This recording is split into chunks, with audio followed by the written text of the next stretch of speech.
What happened there?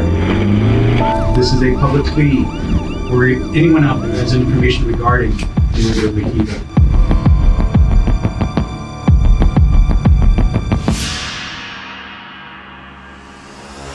The victim is Makeva Jenkins, a 33-year-old mother of three. Makeva Jenkins was murdered in cold blood. Nothing was stolen. So obviously it was a targeted killing. He forced all us to go upstairs. He walks into the room and the gun goes off. My sister just got shot in the head. All right, we have units on the way, all right? I held her in my arms. She was alive. We didn't have a whole lot of money coming up, but if I had money, I would offer the biggest reward I could possibly have. If I got locked up, would you help to get me out? Yes, I would. Without a shadow of a doubt, bro. He just told me he was gonna body him. That's what he told me. Body means? Kill him. This case is about lies and liars. Why should this jury believe that you are going to tell them the truth today? It's always a challenge for prosecutors because bad guys don't hang out with choir boys. All right, ladies and gentlemen, could I have you all go out into the jury? Oh yeah, I was gonna try to kill him. They took my sister away from me. No.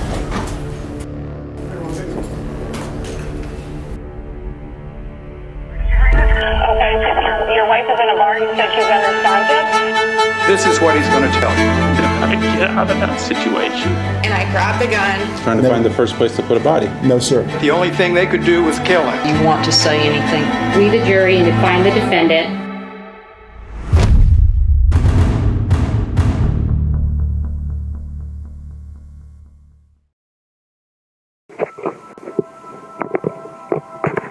Hi everyone. Hi Facebook. My name is Makeva Jenkins. Makeva was loved by many. Business strategist and coach with the Prime Enterprise Group. I help entrepreneurs. She was a good role model, a good coach, and she was everything you could possibly want in a good woman. Back in 2013, my family and we experienced a financial hardship, and I was homeless. We were homeless. And I still started my business in the midst of us trying to find a place to stay. And she wasn't born into any money or any privilege. And she's someone who was rightly proud of her accomplishments. So certainly, if I can go from homelessness to running a six-figure business, I can definitely help you do the same and achieve your business goals. Makeva Jenkins and her husband Yuri lived in this house in Lantana, Florida, with their two children. She met her husband at a church picnic, matter of fact. He was a barber. That was what he did for a living. He was sort of a stay-at-home dad, and she was the primary breadwinner in the family. On the night of June 28, 2017, Makeva Jenkins was at home. 2 hours before going to bed, she had posted on Facebook that after being homeless a few years earlier, she was now making multi-six figures, and her life was good. She was pregnant at the time, which was the second time that she had been pregnant. She had had a recent miscarriage, and they were trying to have another child.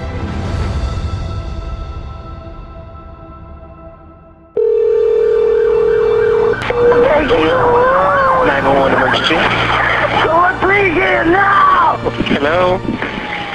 Get here now, my sister is dying for her life, man. She's fighting for her life. My sister just got shot in the head. Somebody who shot her, do you know? No, they came in with an all-black mask on. Alright, hold on 1 second, alright? Oh my God, man, y'all get here, please! Makeva's brother Marquavius, known as Quay, had been at the house getting a late-night haircut from her husband Yuri. It was like around 2 o'clock in the morning. Halfway through the haircut, somebody walked in with a gun. I'm like, man, what the world going on? He walks over, snatches my barber shirt off me, and throws me down on the ground. Like, get down. You think this a game? This ain't no game. Ain't nobody playing here. At that point, I just accepted my fate as, okay, if I die, I just die. He forced all us to go upstairs. As we down on the ground, he walks into the room and the gun goes off. The dude instantly runs out of the room sprints out. Like he hauls butt. We run into the room, we see a hole in Makeva's head. Yo, somebody call the police, man. My sister just got shot in the head. Somebody came in the house and tried to take. All right, we have units on the way, all right? And we're the medics as well.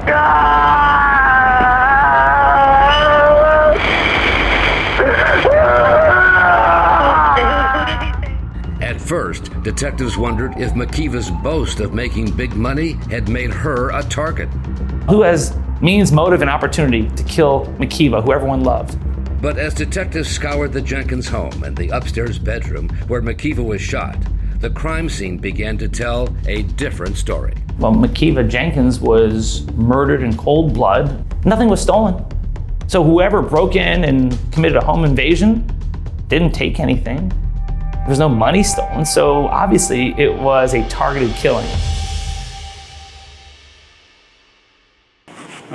Today's date is June 29th, 2017, time 4:46 a.m., case 17-096159. Well, the investigators start by interviewing the witnesses. There was Makeva's husband, Yuri, who had been held at gunpoint. And there was a close friend of the husband, Dimitri Dale. You grew up with Mr. Jenkins over here? In West Palm Beach through church. His dad was my pastor for 17 years. And there was Makeva's brother, Quay. But that night, everything was good. Everything was good. The whole vibe was good. The flow was good, everything. And then someone just pops out and comes through the garage with a loaded gun. Came in with a .38 special revolver. He had on a ski mask. But Quay thought the shooter might have been someone who was at the house earlier in the day, visiting Yuri and Dimitri.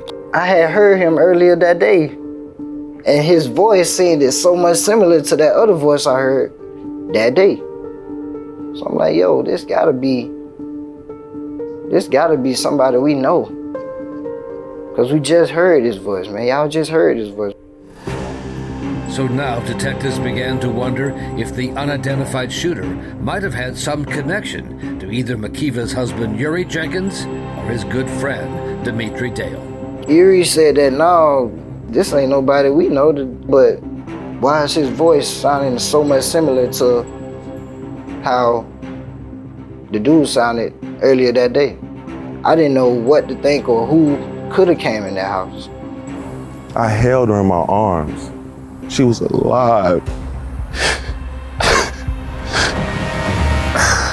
Yuri, he's very religious, Christian, cares a great deal about his kids. And my baby girl, she don't really know what's going on. She's 1 year old.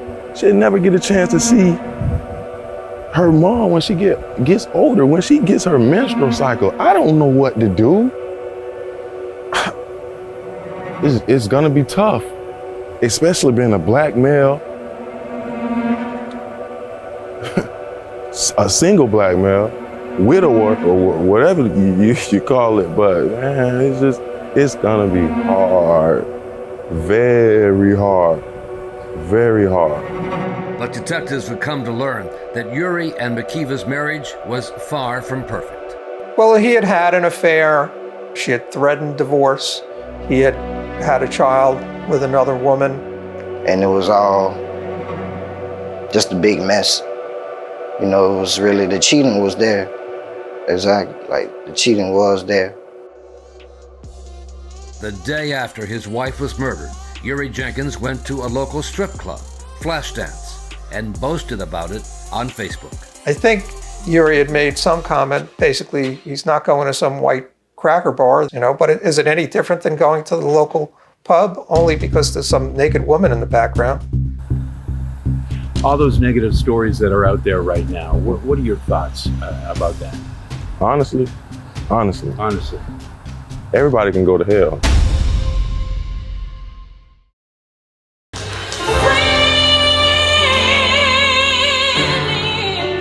When you have God-fearing people, you can't mess with God's people. The funeral for Makeva Jenkins featured the choir from the church where she and her husband, Yuri, first met. She loved him so much. She gave him chance after chance, At the funeral, he wasn't that emotional. Probably like 1 or 2 tears, but it was never, it didn't seem genuine. It didn't sound like he was all broken in half, you know? This is a public plea for anyone out there who has information regarding the murder of Makeva. 2 weeks after the murder, detectives were still struggling to solve the case. That is because the suspect, after murdering Makeva, left the scene in a white Dodge Charger. We believe that either that person left on foot, had a car waiting for them. The family is here. Hi, I'm Gloria Harold, Makeva's grandmother, along with my daughters, my 4 daughters and her granddad, Hercules. I would like to say we didn't have a whole lot of money coming up, but if I had money, I would offer the biggest reward I could possibly have to help us come to some kind of closure in this case. Where's her husband today and the people that were in that house that day? We have no idea about her husband or where he is. Do you find that odd that the husband is not here with the family, standing by, asking the public for help in her murder? I do. I just want to get a sworn statement from you, so please raise your right hand. In one interrogation after another, Yuri Jenkins was repeatedly pressed by Detective Sean Oliver on what happened that night. Did he recognize the voice of the gunman as his brother-in-law Quay had? Had you ever heard that voice before from maybe one of your clients? Does it ring a bell? Anyone you know sound like that person? And questions about his relationship with Makeva after she learned about one of his affairs.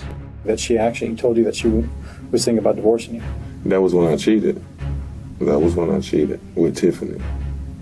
She kind of said, oh, when she got, when they get mad, she might say, oh, I still got the divorce papers. I'm like, baby, no, I'm not doing anything. I got on my knees.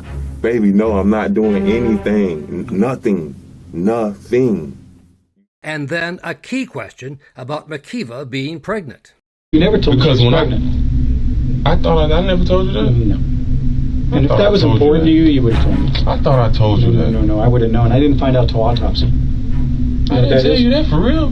I would have remembered that, because then I would have known it was 2 murders instead of 1. I think I told you that. And then why, when he was left alone by the gunman, upstairs, outside the bedroom, he took no action. Since you had your phone on you during this duration, you're upstairs on that 2nd floor landing, when Quay's downstairs with the gunman. Just have to ask you, why didn't you call 911 at that time? Did I have my phone? I don't know. Okay. I didn't even remember I had my phone on. His brother-in-law, Quay, had wanted to jump the gunman. We down on the ground. I'm trying to whisper to you, like, man, let's do something. Oh, man, how you just gonna let this man walk into your house like this and not do nothing? We gotta do something.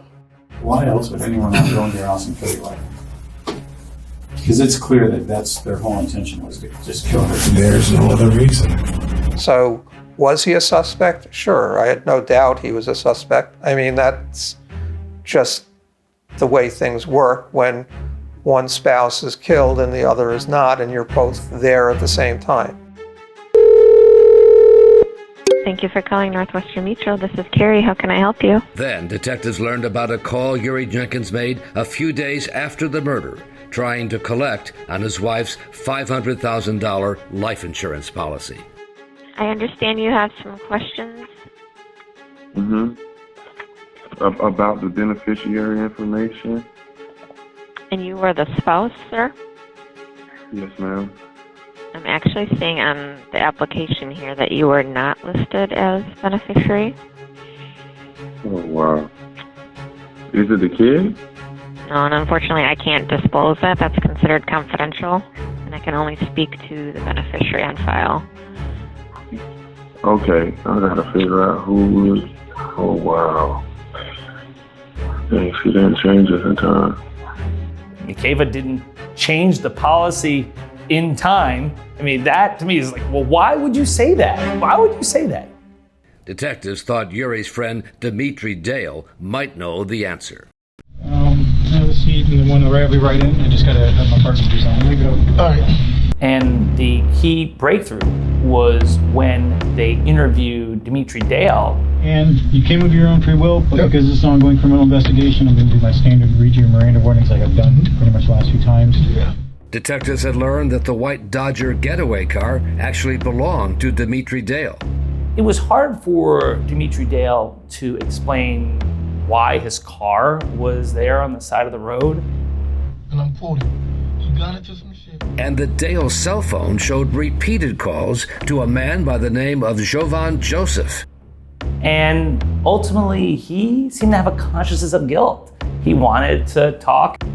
Dale connected the dots between Joseph and Yuri. Joseph was the hitman. Joseph was the person who murdered Makeva. And Joseph was tied to Yuri through Dimitri Dale. Dimitri Dale was the conduit. And he said Joseph was demanding the $20,000 he was promised by Yuri for the murder. If he did, how did Joseph express his displeasure with the fact that Yuri hasn't given him anything? He just told me he was going to body him. That's what he told me. Body means? Kill him. And when he cracked, that opened up the floodgates.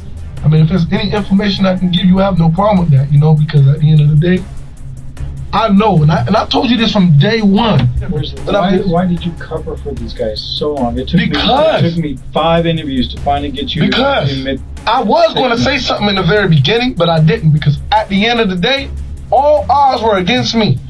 At that home that day when you guys were there, it was everybody's family but mine. Yeah, but if you would have been straight with us, don't you realize they would have probably been arrested within a day? I know that, and a lot of people was mad at me. Hello? Yeah, you're. And Dale had one more surprise for the detectives. He had secretly recorded his phone calls with Yuri. But murdering my wife? Man, bro, listen, dog. I'm not going to jail for that, man.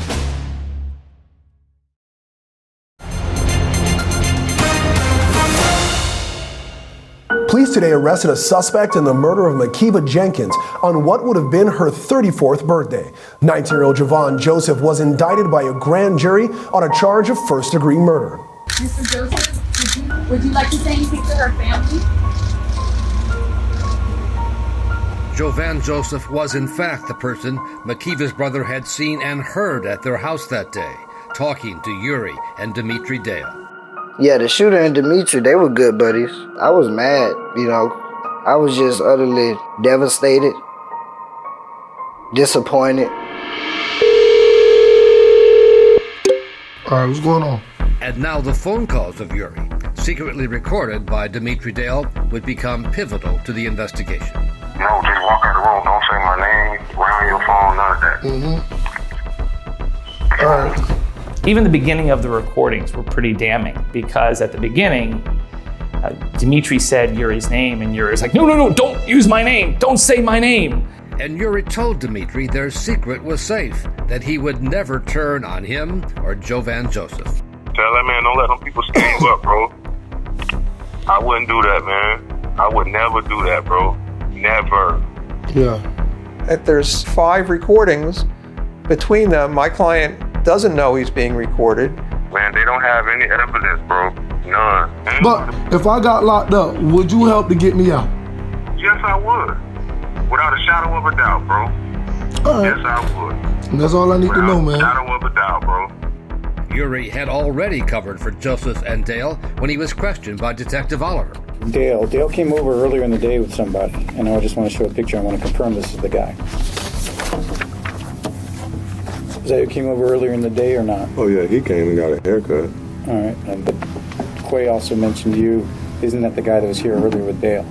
Yeah, he did say that, but I was like, no, man, that's not him. Don't get me wrong, you feel me? They asked me about him, and I said I ain't know the dude. All I did was cut his hair. They showed me a picture of him. I said, man, no, man, I just cut that man's hair. Yuri, it's easy to blame everyone else. It's time for you to accept responsibility. Now, 5 months after the murder, Detective Oliver is hoping to get a confession from Yuri Jenkins, telling him the evidence is strong against him. But why do you think that you're sitting here right now? Because of what you just said. Them was trying to say I gave him some money. Yeah, you did. People rolled. I'm just going to be straight out with you. People rolled? What do you mean people rolled? Jovan, Dimitri. rolled over and did what? They gave up information. What kind of information? Well, the fact that you contracted Javon to do this. That's what he says. $1,500 up front with a payment of $20,000 after you got the insurance. This is what they're saying. I don't care about nobody rolling no bull like that. Man, I don't give a damn about them. I know you're feeling confident because you didn't pull the trigger. I know you didn't pull the trigger. Man, I would not kill my wife, man. Well, of course you wouldn't, but you had somebody do it. Come on, detective. You had life insurance to gain. No, I didn't. Yeah, you did. No, I didn't, man. Where is that? You thought you were getting the $500. Man, no, I didn't. And then Detective Oliver raised the TV news interview Yuri did the day after the murder. You never said you missed her or loved her, and you do not show the expressions or the demeanor from a man who loved his wife and was and upset she was killed. Man, from the point she was killed on. All right, man. You did? Okay. Just because I don't cry and hoot and holler in front of people, man, that's not me. Honestly, everybody can go to hell. I have no doubt in my mind, none whatsoever, Yuri. And I've been doing this job a long time. All right? And I don't expect you to admit it, because you got to protect yourself. And all you're thinking is about Yuri. And you always thought just about Yuri when you do this. It was a selfish act having Javon killed Makeva. You've been selfish your whole life. That's a lie. You depended on Makeva, and she wanted to divorce you, and you knew the gravy train's going to end. I better collect. God vindicate me. And all of that ultimately leads to Yuri being charged and indicted. Yuri, did you kill your wife? No, I didn't. You said you were innocent. I am innocent. Then what happened? God will vindicate me. What do you have to say about this, Yuri? This is some bull. God will vindicate me. You say you're innocent? I'm innocent. Yes, I am. Yeah, it was just so hard to accept it. I didn't want to accept it. But I really realized that, hey, you really did that. And he thought he could get away with it.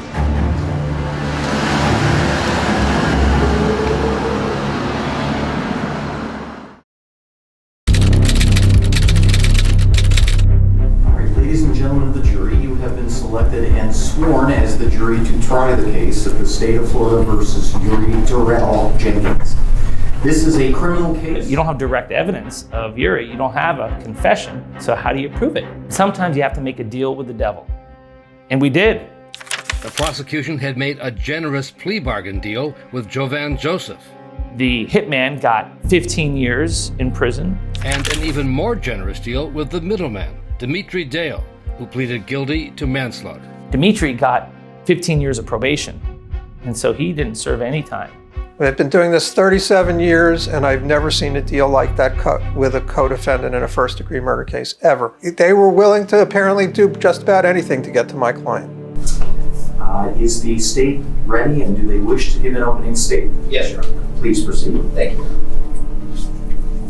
To paraphrase a famous murder mystery novelist, the motives for murder usually come down to the 3 L's: loathing, lusting, and/or lucre.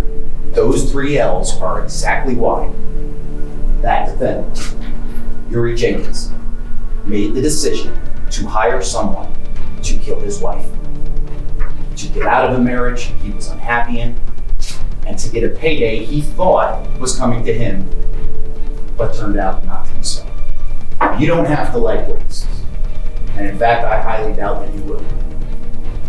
There is no excuse for what Dimitri Dale did in terms of his participation, and there is certainly no excuse for what Jovan Joseph did. But we're confident that when you get to the end of the trial, it'll be clear that they are telling the truth, because it's the only reasonable explanation as to why a 19-and-a-half-year-old man who had no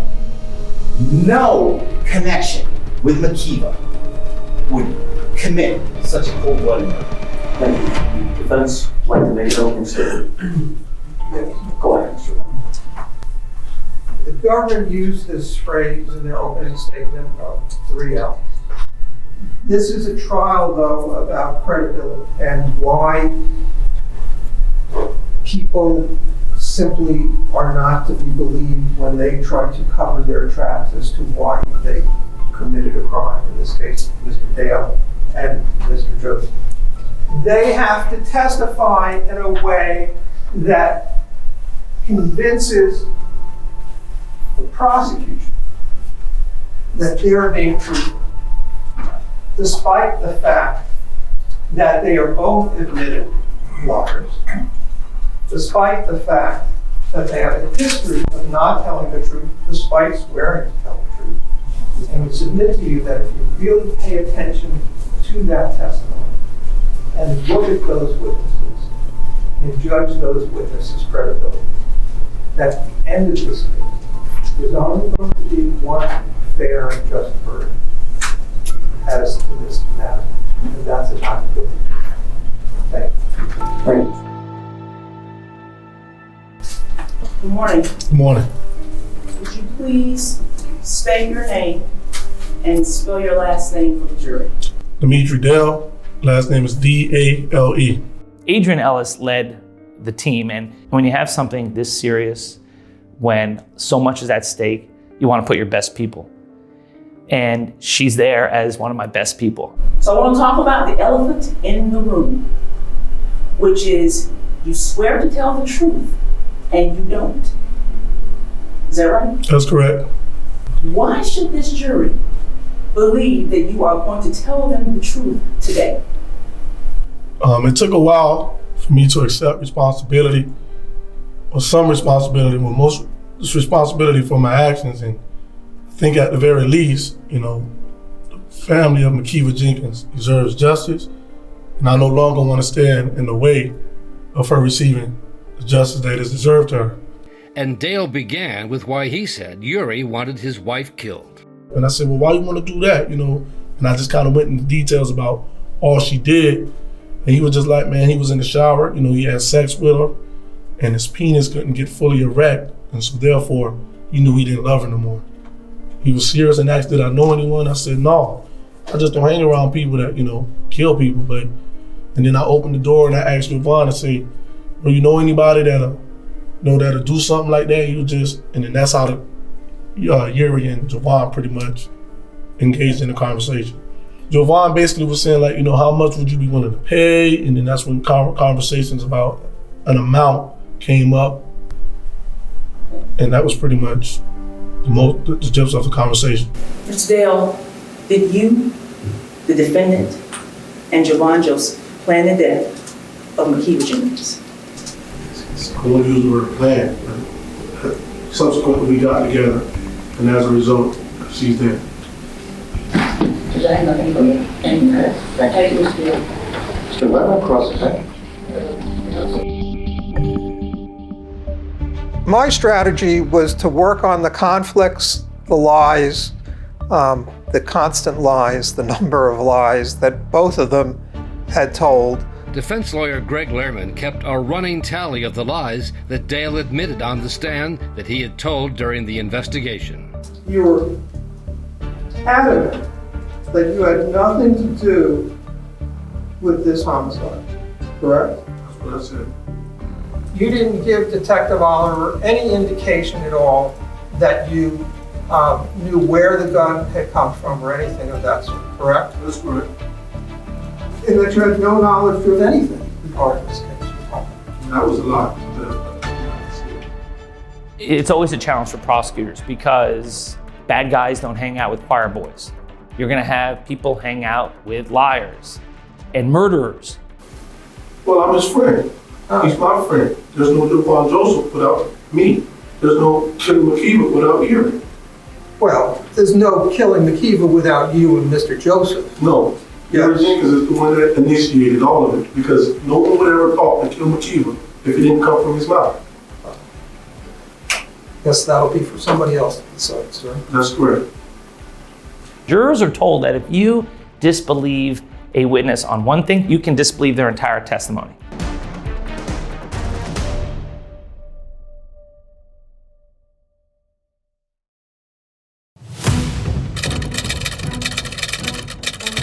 Would you please state your name and spell your last name for the members of the jury? For the record. My name name is Jovan Joseph. The hitman, Jovan Joseph, recounted how Yuri guided him to Makeva's bedroom as members of her family watched it all. Did you say anything to him while he was going upstairs? No, ma'am. Why not? Because he was in on the plan. And what do you mean in on it? Like, this was his plan. Plan to do what? Kill Makeva. Yuri, he motions towards me, which room she's in. And that's when I laid him down. I go in the room. Once I go in the room, I see a figure in the bed. It's dark. I'm like a couple feet away. I aim towards her head. That's when I shoot her. How many shots did you fire? 1. Now, why did you shoot her in the head? Because I was trying to finish the job. And then, as Joseph gave more details, he told me that Yuri was trying to throw us.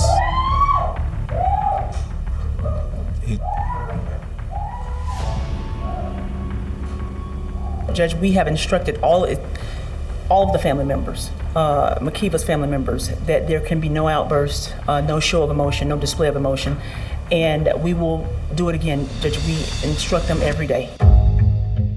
Cross-exam, Mr. Tufani? when court resumed, the defense sought to use its cross-examination of the hitman to paint the real mastermind as Dimitri Dale, not Yuri Jenkins. So the only things you know about what supposedly Mr. Jenkins wants is what Mr. Dale is telling you, correct? Yes, not through his mouth too when I met him. Other than the times you talked to him is what I'm saying. Yes, sir. The only other statements that you hear about what Mr. Jenkins is trying to get messages to you are coming through Mr. Dale. Yes, sir. You're not having them directly with Mr. Jenkins, correct? Yes, okay. The other big issue is money. Dale denies ever getting any money. Well, he handed a pile of cash to Mr. Dale. Yes, sir. They can't possibly both be telling the truth.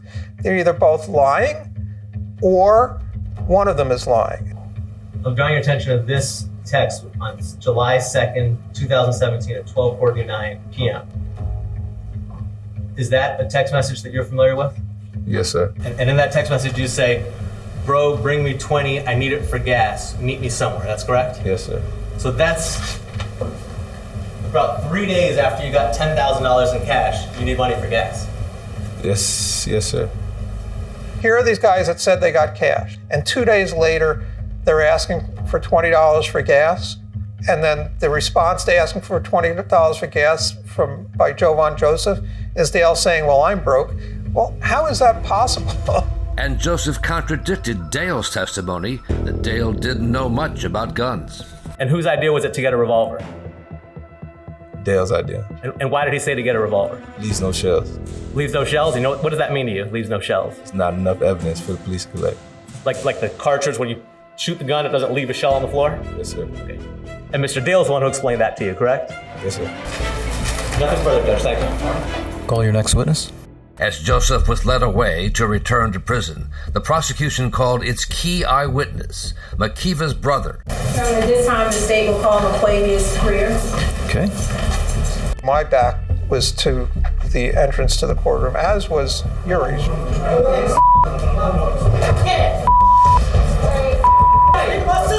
And the next thing we know, he's running towards my client, and he's basically tackled by a number of deputies and literally carried out of the courtroom. Oh yeah, I was gonna try to kill him. I really didn't care what happened to me after that. They took my sister away from me. So I couldn't deal with that, and it was just hard for me, man, and I couldn't stomach it no more. I really didn't care no more what happened to me from that point on. All right, ladies and gentlemen, could I have you all go out into the jury room, please? Please don't discuss anything about the case back there. Yeah. It gave the defense clear grounds to ask for a mistrial. All right. What's okay? Mr. Lerman, have you made a decision what you'd like to do? The judge would have been more than happy at that point to grant a mistrial, But at the same time, we would have been waiting another 6 or 7 months, if not longer, for a new trial date. And my client didn't want to wait, and we didn't want to wait. We wanted to get it done. We are not asking for this trial, we're asking for third trial. Okay. Okay, let's bring Mr. Greer back in, please. Quay was brought back into the courtroom with deputies closely watching his every move. I don't want you to say anything to Mr. Jenkins again. If it happens again, you are likely to have the court find you in direct criminal contempt. Do you think that you can control your emotions and your actions?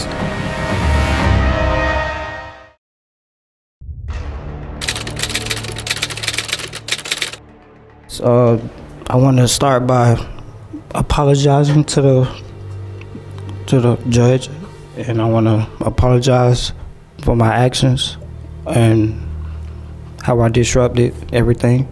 The prosecution needed Quay's testimony as the one eyewitness who was not part of Yuri's alleged murder plot. When you were both lying down on the ground and you said to him, hey, is that the guy, or you made some comment to him about it possibly being the friend that came over earlier, you recall that? Yes, I recall. So at that point, did he ever say, hey, maybe you're right? No, he never said that. Did he ever say, this is some information that we probably need to let the detective or let the police know when they come? No. You know, I had to do it for Kiva. And then I really had to be Makeva up there on that stand. I had to be her voice. Was there ever a point at all throughout this whole entire ordeal that you were left alone, not with the gunman? No, there was never a time where I was left alone without the gunman. Was the defendant left alone? Yes.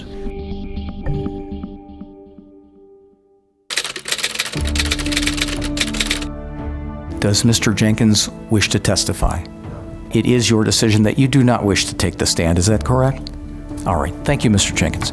All right. No, we didn't call any witnesses because I felt that the case didn't need it. Both the state and the defendant have now rested their case. The attorneys now will present their final arguments. Is the state ready to proceed? Yes, Your Honor. Please do so. We're here today because of the defendant, Yuri Jenkins.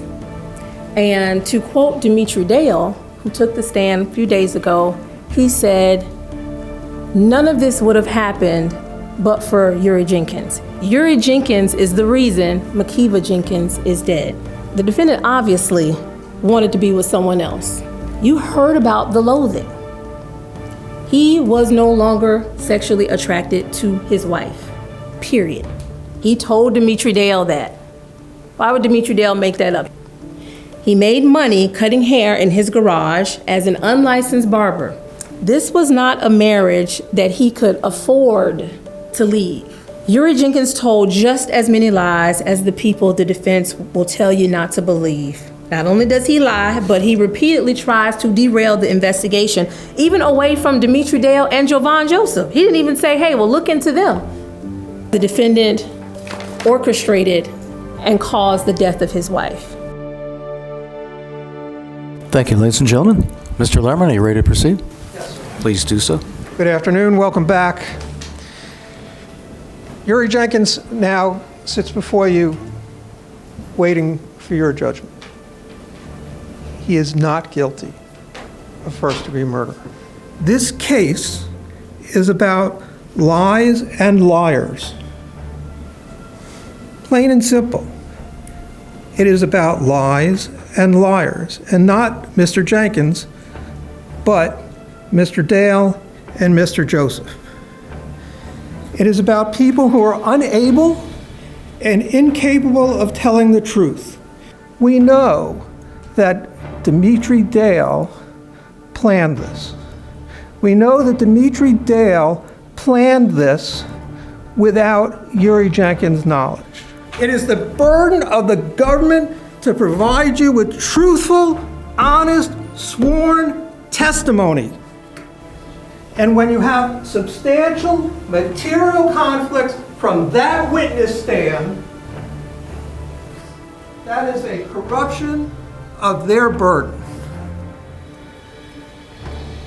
That is a failure on their part. And it is a conflict that, along with everything else in this case, calls for a not guilty verdict.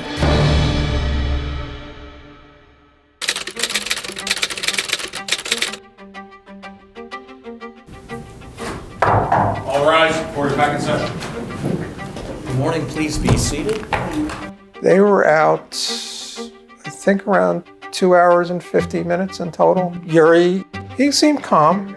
I mean, he had high hopes. I was optimistic. All right, ladies and gentlemen, I have been advised that the jury has reached a verdict. State of Florida versus Yuri Darrell Jenkins, defendant. Verdict. We, the jury, find as follows. As to count 1, we find the defendant guilty of first-degree murder as charged in the indictment. Makeva's grandmother, Gloria Hurl, who had raised her like a daughter, wanted to make sure Yuri Jenkins knew the full measure of what he had done. Go right ahead, ma'am. I just want to say to everybody, this has been a long struggle for me. And what has happened to my daughter has affected my life and the life of my family. I have nothing bad to say about him. All I wanted was justice for my child. And now, nobody wins in this case. They came to the verdict I wanted them to have, but on neither side was a winner. I know how he has made his family feel, because they had no idea he could do something like this. I just want everybody to find peace after this. That's it. Thank you, Ms. Hill. Ms. Ellis, is there anything else? Yeah. Judge, I believe this is it. Okay, thank you. Thank you, Ms. Hill. All right. Mr. Jenkins, the court having found you guilty of first-degree murder, I'm required to sentence you to a term of life imprisonment without the possibility of parole. We never sought the death penalty in this case. This was justice. It's not perfect, but justice did come because the person who did this, the person most culpable, was Makeva's husband, who she trusted and loved, and he betrayed her in many different ways. Hi, everyone. Hi, Facebook. She was a kind, loving person who made the mistake of marrying a really deceptive, awful individual who was motivated by greed and by dissatisfaction with his marriage. He deserved life in prison, and he got it.